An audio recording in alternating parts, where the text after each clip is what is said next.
This video's made for adult collectors because giant scary helicopter plane. What's the purpose of an osprey again? I actually don't know. It feels very impractical to me, but it looks cool. Okay, so I'm like really clumsy, and so yesterday, this is just funny. Yesterday, I went to get some chips. I opened a brand new bag of chips and I poured them into a bowl because I didn't want to eat too much, and I was wrapping up the bag and I put a bag clip on it. It's one of the ones with teeth on it. And I put it on my finger, and then it slipped and scratched the top of my finger so bad that it's still bleeding this morning, and I had to change the Band-Aid. That's how much of a klutz I am. However, on the plus side, I did find this, finally. He's still here. So, yay, I guess. Osprey.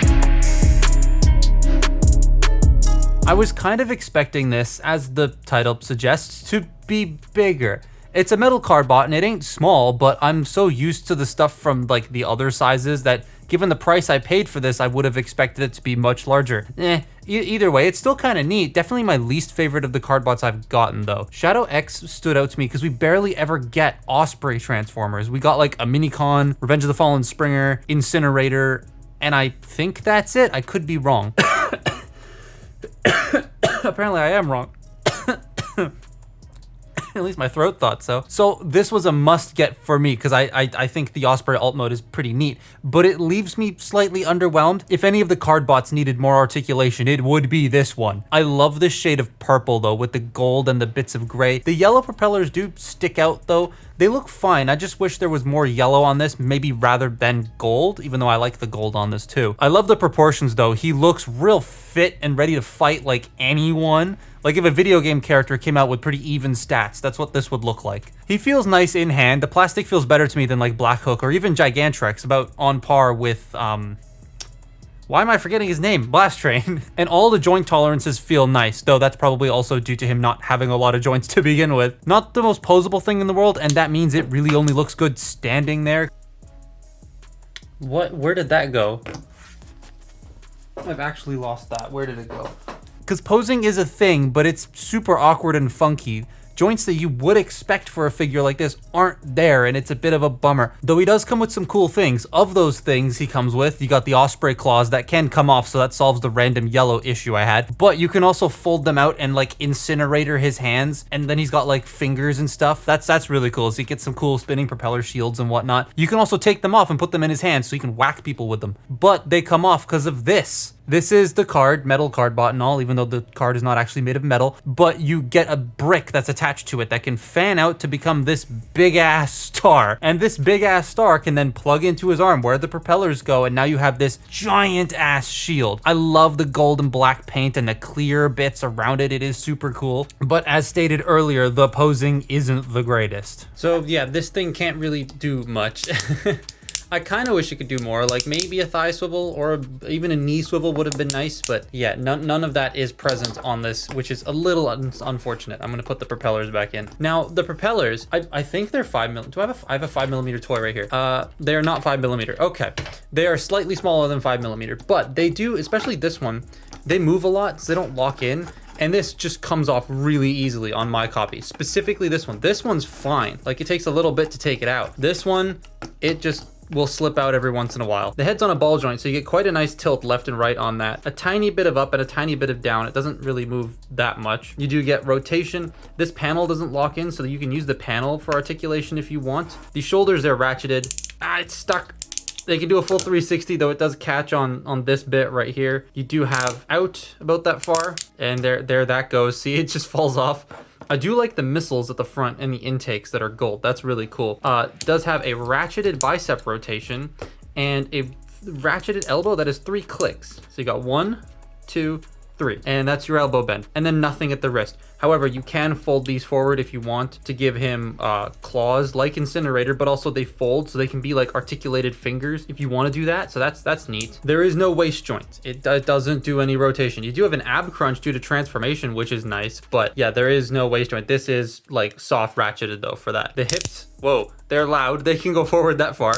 They can go back that far, and then They can go further than the full splits, which is nice. No thigh rotation. There is room for one in there. There just isn't a thigh rotation. It's just not there, which is unfortunate. Like, there's space, but you know, whatever. The knees do bend only that far, and that is actually for transformation. They have to bend that far, and that's it for transformation. They don't go any further. Trust me, I've tried. And then nothing at the feet. They don't go forward and back. Looks like they could go forward and back, but they don't go anywhere. I was kind of hoping, because I did pay just a little bit less for this than I did for this. I was expecting it to be similar, but that's what I get for buying them off AliExpress, right? You can close this if you don't like the way that this looks sticking up, but I don't like the way that looks sticking out the back. You can unpeg this from its thing if you want it sticking straight up, but again, yeah, I'm just gonna leave it there.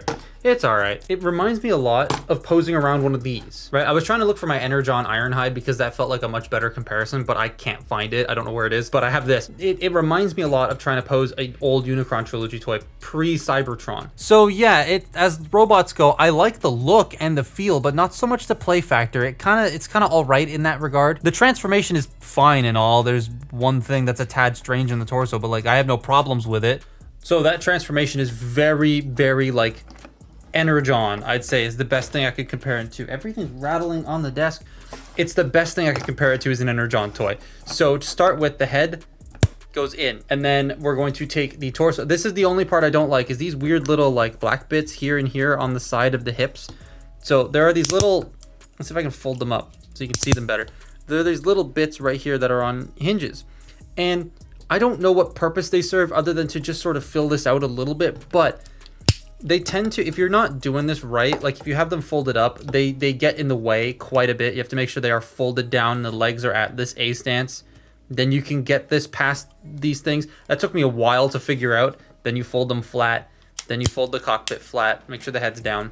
Then you want to take these little feet flaps here, fold them out, bend the knees, that weird 45-degree angle, bring the legs up, and then clip the hips together, and then the feet will actually peg together. There's like a little C-clip and a little bar in there that connects like that. And then you bring that up, and that doesn't peg in, it just lines up here, but the ratchets keep it in place, so that's not gonna go anywhere. Then you wanna take the arms and straighten them out. You want to fold the shoulders up, bring these sections out, and then fold out the osprey claws, and then that's it. It's so easy to do back and forth. It is fun to flip back and forth, then you can rotate these forward if you want to get like osprey in flying mode. But yeah, it's super duper fun to do. There's no landing gear, so it just sits there. And as per usual with metal card bots, this has nowhere to go. And I kind of wish that it could like peg in underneath or something like that. That would have been fine, but yeah, it has nowhere to store. That is an osprey with a face. Like, it's got a full mouth and everything, but here it actually kind of fits more than all the other metal card bots I've seen. It's a cool looking alt mode. It flows pretty well, and the limbs do a very good job at hiding away, though the head is unceremoniously just kind of peeking out the top there. No landing gear to speak of, which is a tad eh. Again though, really small. Like, this is if a deluxe became an osprey. It's not huge. You can kind of make it look like the cockpit opens, which is cool. Because the propellers are on pegs, they don't freely spin. One of them likes to come off, but they can be like rotated like osprey wings to fold forward. Though I just wish the shoulders of the robot pegged in, because they move before the actual like wing joint wants to move, and it's a bit annoying. It's an all right figure. Like, it's neat and all, but it leaves me feeling a bit underwhelmed. Partially because the others I have look more badass, but also just because, I don't know, I was expecting it to do something more. It just kind of feels like a generic robot toy more than cool Transformers competitor. I'd recommend it if you were into card bots and you can get it for cheap, because otherwise there are cooler figures you can get for this price point out there. But that's my look at Shadow X. Follow me on Twitter and Instagram, and I'll see you next time. Bye-bye.